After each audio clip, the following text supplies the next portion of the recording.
오늘 말씀 제목을 경계를 지키는 것이 복의 누림입니다 라고 하는 것으로 은혜를 또 나누기를 원합니다.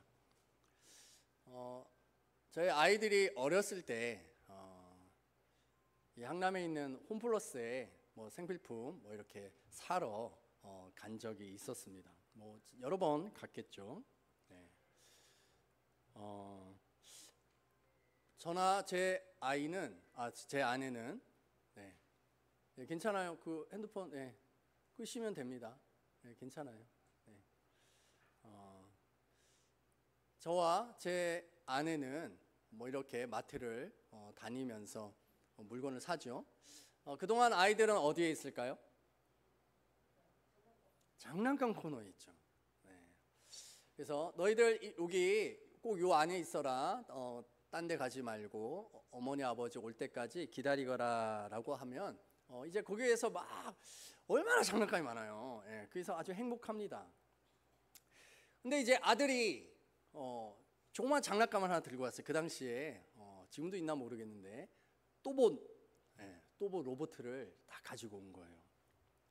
그게 보니까 좀 작다 보니까 사줄 수 있겠다 싶어서 사줬습니다. 아이가 얼마나 기쁘겠어요. 이 장난감을 얻었으니까. 집에 돌아오고 또 얼마 후에 또 홈플러스 마트를 또 갑니다. 가기 전에 아이에게 확답을 받습니다. 너 이번에도 장난감 코너에 가서 장난감 가지고 오면 절대 안 사줄 거야. 대답해. 그러면 아이가 뭐라고 해요? 네, 대답합니다. 너희가 안 사줄 거야. 대답했어. 그러고 나서 이제 홈플러스 가죠. 아이들은 또 장난감 코너에서 열심히 아주 행복한 시간을 보냅니다. 그런데 이 아이가 좀 더 큰 장난감을 이렇게 들고 온 거예요. 뭐라고 했을까요? 사주세요. 그때 어떻게 해야 될까요? 안 돼. 너 약속했잖아. 장난감 안 사기로. 그러면 그렇다고 해서 아이가 그러면 순순히 이거 다시 갖다 놓을까요?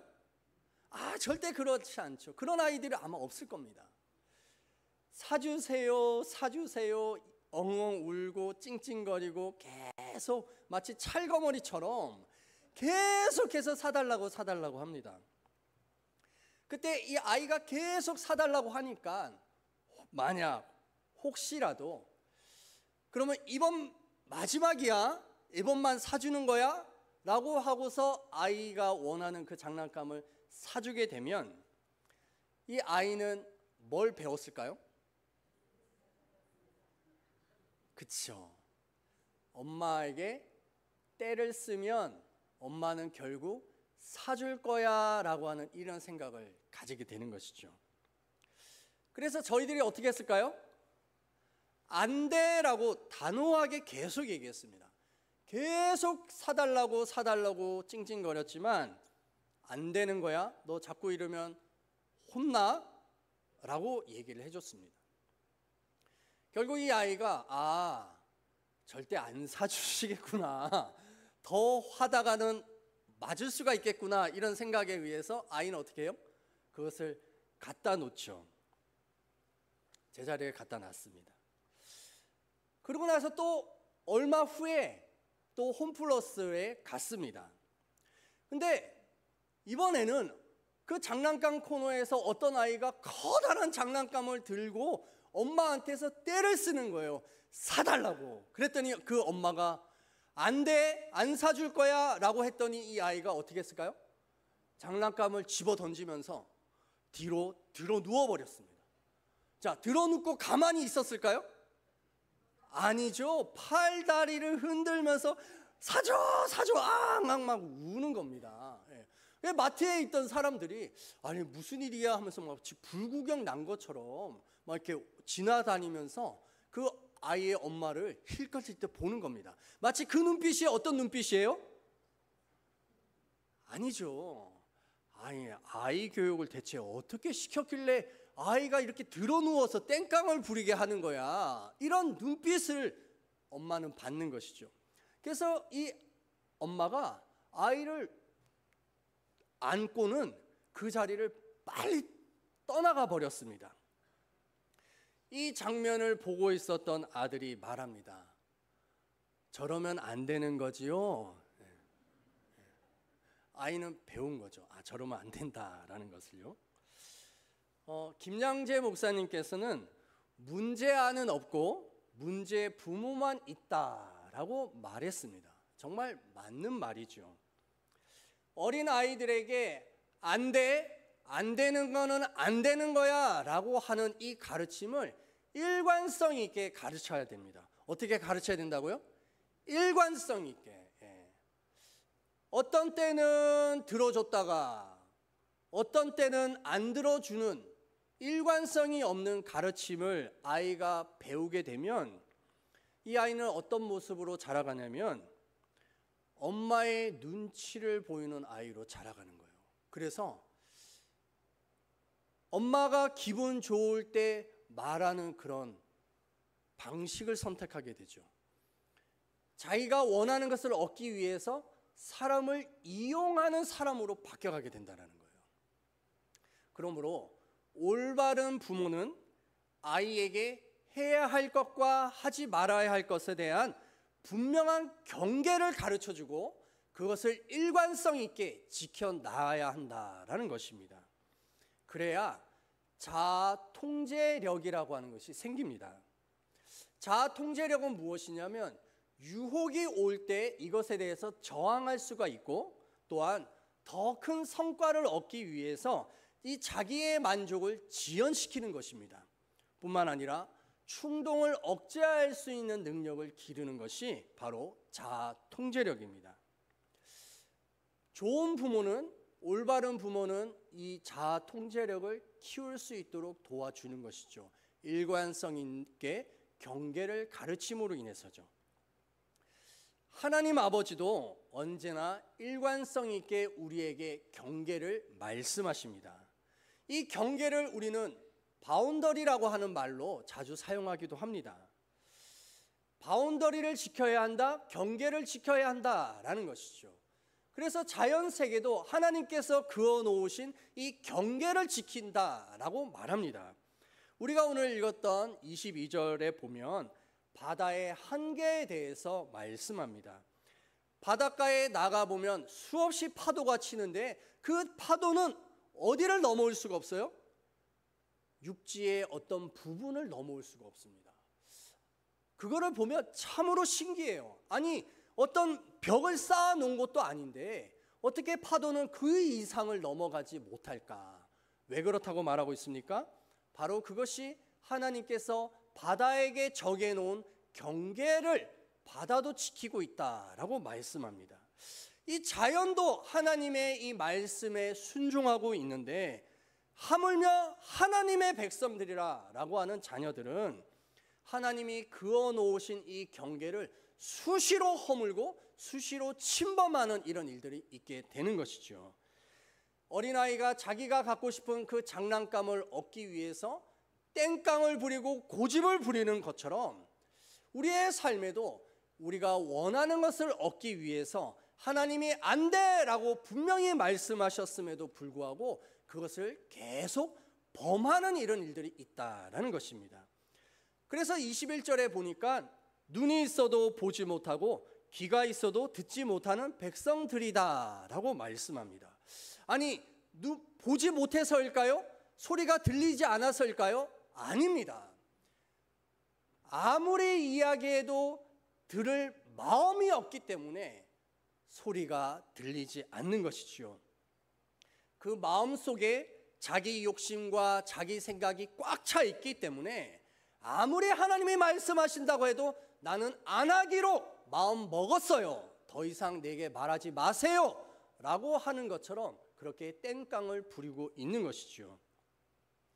결국 이런 하나님의 백성들에게 하나님께서는 징계와 훈계를 내리신다라고 말씀합니다. 벌과 심판을 통하여서 우리의 삶에 망하는 사건들이 일어나게 되는 것이죠. 바로 그것을 통하여서 하나님께서는 그의 사랑하는 백성에게 말씀이 들리게 하고 그 말씀을 통하여서 경계를 지킬 수 있도록 하나님께서 도와주시는 것입니다. 우리 큐티인에 보니까 김지연 씨라고 하는 분이 간증을 했습니다. 아버지는 도박에 빠져서 가족을 돌보지 않습니다. 어머니는 사람들에게 인정받고자 하여서 동네 일로 늘 바빴습니다. 도박의 중독, 인정 중독에 빠져 있는 부모님을 둔 사람이었습니다. 고등학교 때 그런 부모님을 탓하면서 방황하는 친구들과 함께 어울리고 결국 가출을 하였습니다. 그러면서도 아버지에게는 아버지가 저한테 관심이나 있으세요? 라고 하면서 대들었고, 부모님이 자신을 크게 야단치지 않는 것을 통해서 부모님은 나를 사랑하지 않는구나 라고 하는 생각을 했습니다. 그 후에 이분은 결혼을 하였고 연년생 2딸을 두었습니다. 하지만 이 2딸을 통하여서 인생에 고난이 찾아오게 된 것이죠. 작은 딸이 5살이 되었을 때 지적장애 판정을 받았습니다. 그래서 이 딸의 치료를 매진하기 위해서 다니던 직장도 그만두었습니다.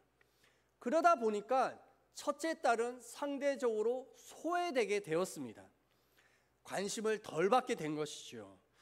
그렇다고 해서 큰 딸이 뭔가를 많이 요구하지 않았기 때문에 그저 조용한 성격을 가지고 있나 보다라고만 생각을 한 것입니다. 그런데 큰 딸이 중학교 2학년이 되었을 때부터 탈선하기 시작했습니다. 우울증과 과잉 행동을 통해서 정신과 약을 먹게 된 것이죠. 이런 첫째 딸을 자신의 부모처럼 방관하지 않고 무관심하지 않도록 하기 위해서 첫째 딸에게 일거수일투족을 관심을 갖고 또한 간섭하는 일들을 하기 시작하였습니다. 그럼 큰 딸은 엄마는 너무 자기의 삶에 집착한다라고 하면서 더 반항을 한 것이죠. 그럼 반항을 할 때마다 이 엄마는 더욱 억압하였습니다. 왜 억압했죠? 자기 부모님처럼 자식을 방관하지 않겠다라고 하는 다짐을 했기 때문인 것입니다. 결국 잘못된 자녀의 훈육 방식으로 인해서 현재 큰딸은 대학을 휴학하고 새벽에 귀가하거나 외박을 하고 있다라고 말합니다. 이런 자녀 고난이 찾아옴으로 인해서 망한 사건 속에서 결국 예수님을 인격적으로 만나게 되었다라고 고백합니다. 자신의 이 고난이 말씀으로 해석이 된 것이죠. 아픈 자녀들을 불안에 떨게 하였던 자신의 이 분노와 혈기를 직면하게 되었다라고 말합니다. 자신의 모습이 부끄러웠고 하나님께 죄송하여서 회개의 눈물을 흘렸습니다.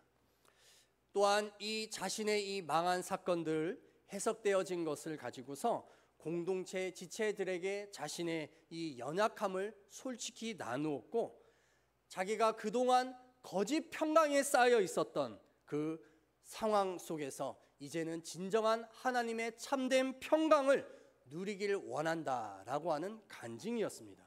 그래서 이것을 대한 구체적인 적용으로 큰딸이 전화를 받지 않더라도 재촉해서 전화하지 않겠다라고 첫째 적용을 했고, 두 번째로는 작은 딸과 함께 큐티 말씀 예배를 드릴 때 큰딸에 대한 비난을 그치고 딸들을 위해서 기도하겠습니다라고 하는 두 번째 구체적 적용을 하는 내용이었습니다.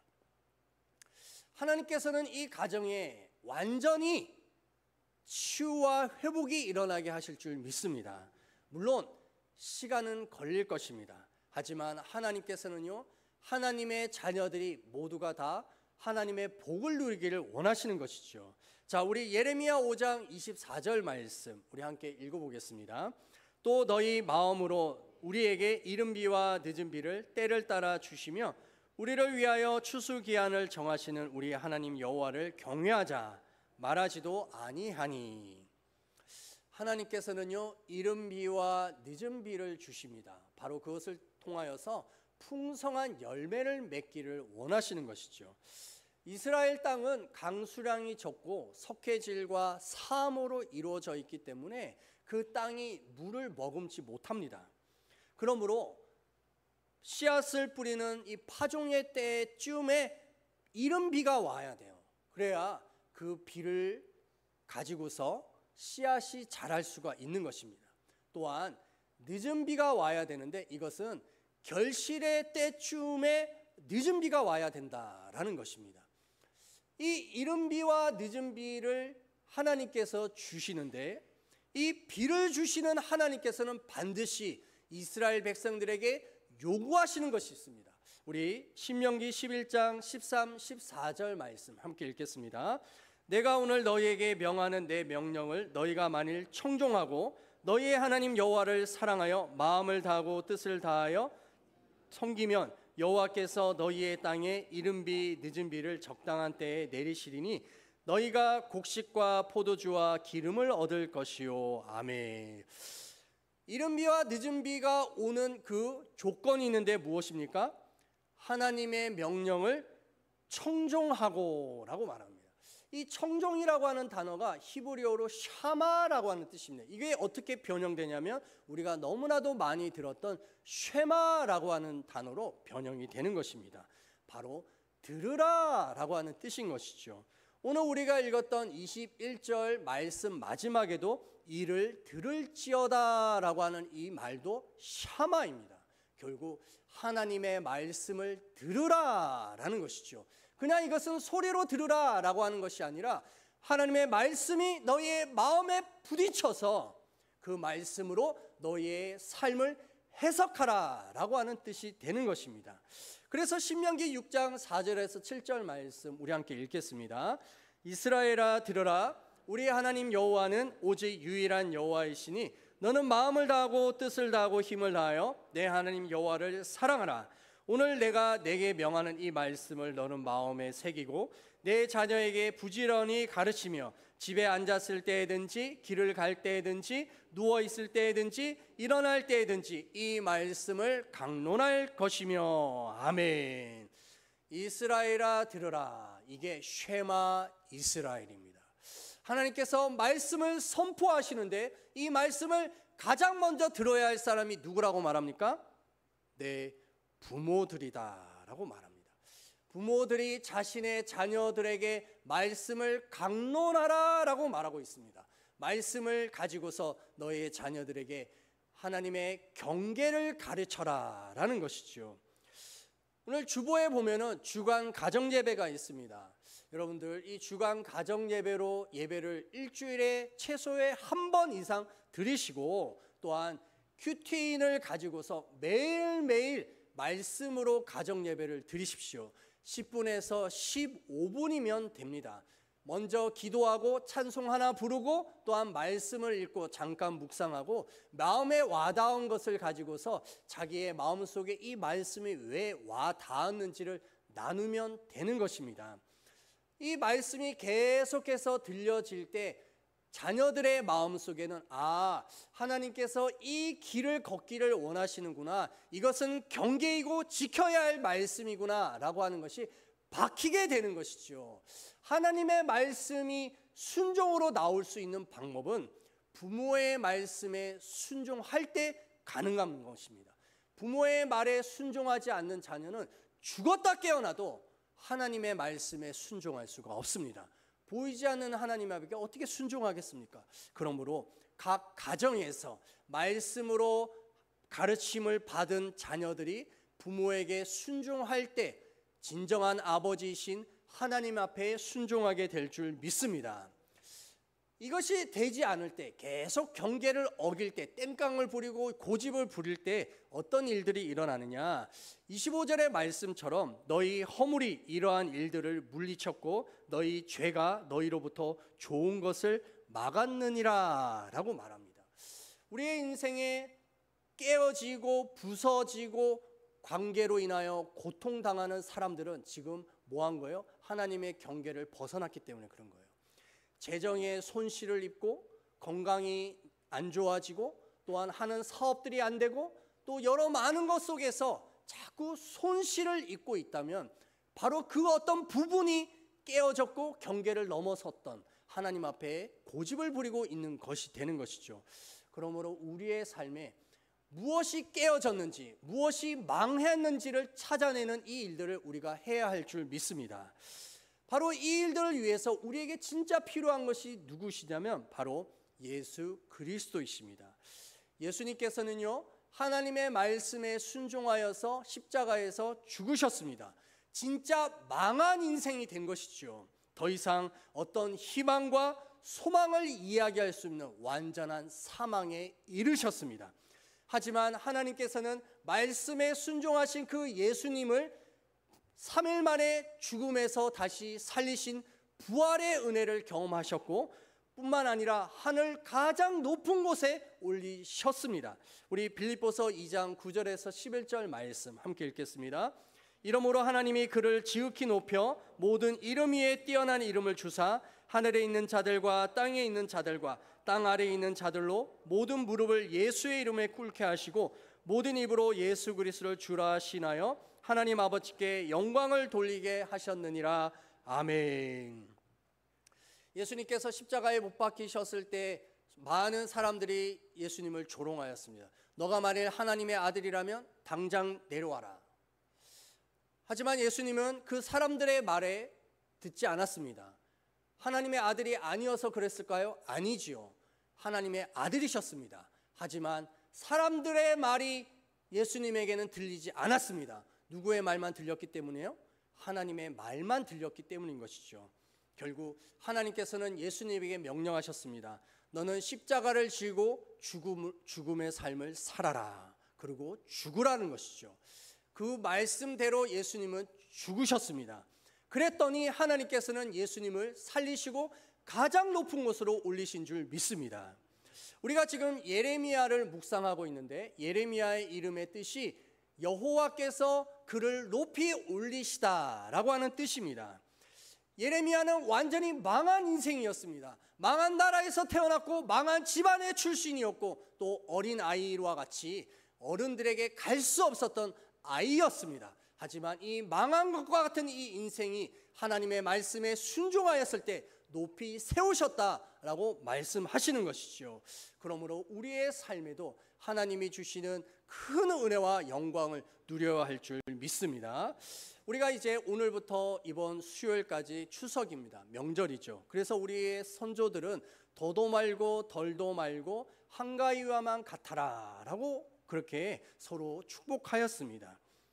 이 풍성한 가을의 때 하나님께서는 2024년에 이때만 얻을 수 있는 하나님의 큰 은혜가 있는 줄 믿습니다. 그러므로 우리는 하나님의 말씀의 경계를 지켜서 하나님께서 2024년에 주고 싶어 하시는 그 열매를 맛보아 알 수 있게 되기를 축복합니다.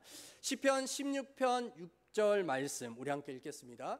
내게 줄로 재어준 구역은 아름다운 곳에 있으며 나의 기업이 실로 아름답도다. 아멘. NIV 영어 성경에 보니까 줄로 재어준 구역은 The Boundary Line이라고 얘기를 합니다. 말 그대로 선을 그어 놓은 것이다 라는 것이죠. 하나님께서는 우리에게 그 경계를 지킬 때 그 속에서 하나님의 풍성한 기업을 실로 아름답게 누리게 하시겠다라고 말씀하십니다. 오늘 이 말씀을 듣고 자신의 망한 사건들 속에서 하나님의 말씀이 해석되어질 수 있기를 축복합니다. 바로 그 망한 사건이 끝이 아니라 하나님께서는 다시 일으키시고 회복하시는 놀라운 구원의 은총이 되는 것이죠. 그래서 이 시간 우리 함께 결단의 기도를 합시다. 하나님, 내 삶 속에서 하나님이 그어놓았던 경계를 침범하였던 마치 어린아이가 땡깡을 부리고 무조건 사달라고 얘기하였던 것처럼 그렇게 하나님의 징계와 벌을 받은 것들이 무엇입니까? 그것을 깨닫게 하여 주시고 말씀으로 해석되게 하여 주셔서 하나님 회복시키시고 다시 일으켜 주시옵소서. 우리 함께 주여 일창하며 기도하겠습니다. 주여, 주여, 우리의 인생 가운데 망한 것들이 무엇이 있습니까? 오 주여, 사람들과의 관계가 깨지고 늘 그 관계를 피해가면 또 다른 사람이 마치 그것보다 더한 관계에 깨어짐이 있는 사람들이 있습니다. 하나님, 끊임없이 재정의 손실을 보는 사람들이 있습니다. 열심히 사는 것 같은데 아무것도 손에 남는 것이 없는 사람들이 있습니다. 하나님, 건강에 아픔을 갖고 있는 사람들이 있습니다. 정말 나는 건강 하나만큼은 자신 있어 라고 하면서 건강을 지켰지만 어느 순간 무너져버리는 그 건강이 있는 그 아픔을 갖고 있는 사람들이 있습니다. 하나님, 자녀들의 문제로 인하여 끊임없이 고통하고 아파하는 이들이 있습니다. 부모의 문제로 인하여, 형제와 친척들의 문제로 인하여 매일매일 고통과 아픔 속에 있는 이들이 있습니다. 하나님, 그 망한 사건들이 하나님의 말씀을 경계를 벗어난 것이라는 사실을 깨닫게 하여 주시고 말씀으로 해석되게 하여 주시고, 하나님, 우리가 온전히 하나님의 말씀의 경계선 안에 있게 하여 주시옵소서. 하나님, 경계를 지키는 것이 복의 누림이라 라고 말하는 것처럼 하나님께서 줄로 재어준 이 아름다운 곳에 우리의 기업, 실로 아름다운 기업을 맛보아 알 수 있는 자들 되게 하여 주시옵소서. 하나님, 풍성한 이 가을의 때 우리가 열매를 거두게 하여 주시옵소서. 하나님, 풍성한 추수회를 경험할 수 있는 우리 모두가 되게 하여 주시옵소서. 불쌍히 여겨 주시옵소서. 예수님의 이름으로 기도드립니다. 아멘. 암송 말씀 드렸어요. 오직 내가 이것을 그들에게 명령하여